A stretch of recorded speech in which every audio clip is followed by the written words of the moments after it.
Let us begin with question number 10.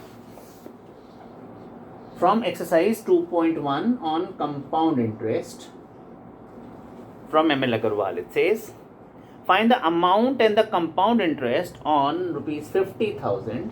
Principal is rupees 50,000. You need to find 1, 10, 100,000, 10,000. You need to find the amount and the compound interest on rupees 50,000 for 1.5 years at 8% per annum, the interest being compounded semi-annually. So very clearly, for the first half year, interest will be PRT upon 100. So P is 50,000. Rate is, if you are taking per annum, then time will be half year upon 100. Did you follow? Yes, sir. You can It will see be 4. 2 zeros cancel, 2 ones are, 2 fours are. So that makes it 500 into 4. So that makes it 2000. So interest for the first half year is 2000, and therefore principal for next half year.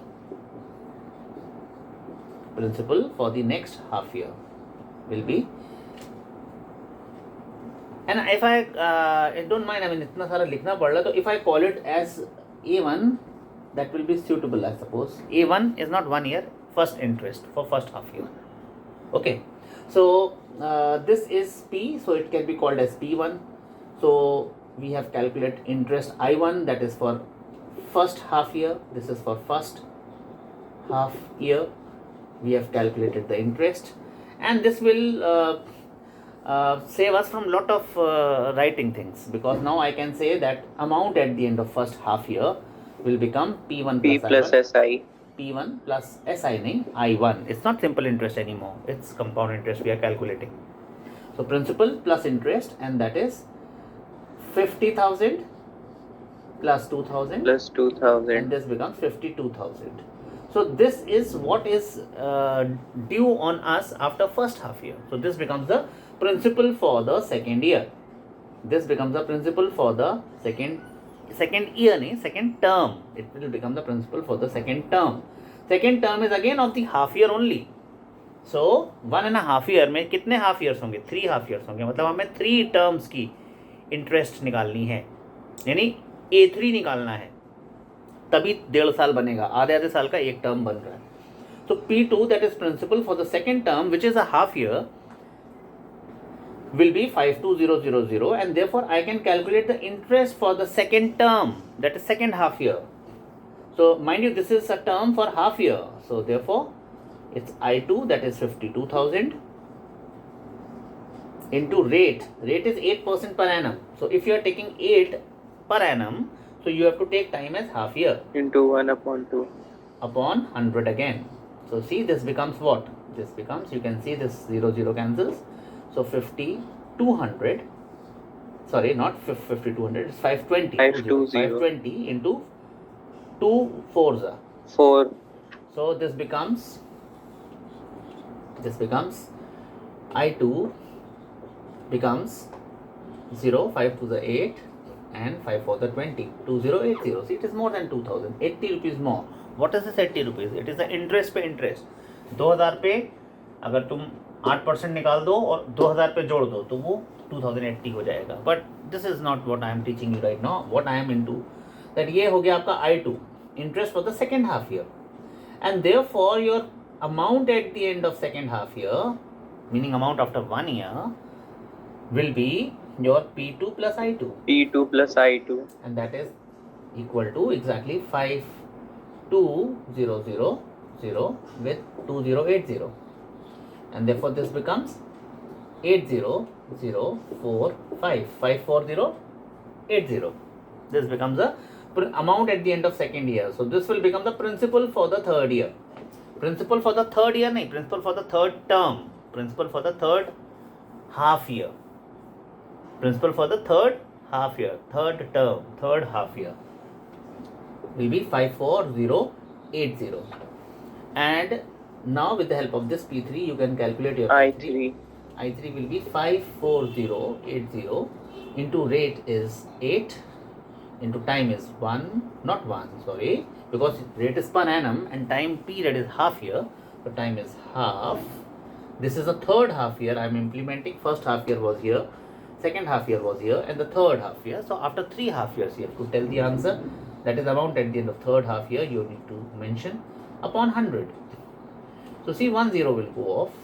I will not make it any kind of a decimal right now, so I make it 5408 into 4 over 10, because division by 10 is quite easy. So first I will multiply 8 for the 32, 4 for the 16, carry 1, 4 5 the 20, 21 over 10. So this becomes equal to, now see, division by 10 is easier, 2163.2, and 0.2 means 0.20. So the interest for the first half year, which was 2000, it rose to 2080, now has risen to 2163.20, and this is your I3. So therefore A3 will be P3 plus I3, that is equal to 54080 plus 2163.20, and if you add them you get 0.20.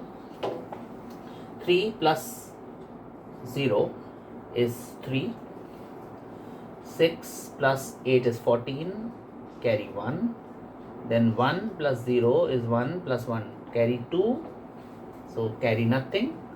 Now 2 plus 4 is 6 and 5 rupees. That is, this is the amount due after third time period, or you can say money due is due after 1.5 year, because 3 time period make it 1.5 year, is rupees 56243.20.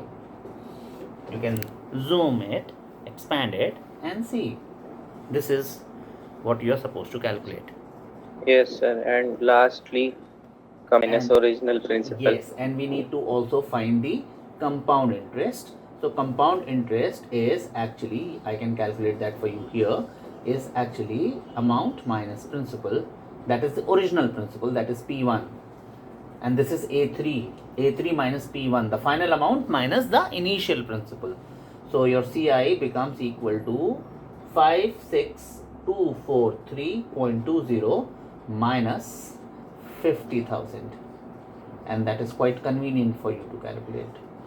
So it becomes all 3, all 4, or 2, all 6, that is equal to 6,243.20 rupees. Your answer, the compound interest. You have calculated the amount due at the end of 3 time periods, that is 1.5 year, and the compound interest during that 1.5 year is this. Got it?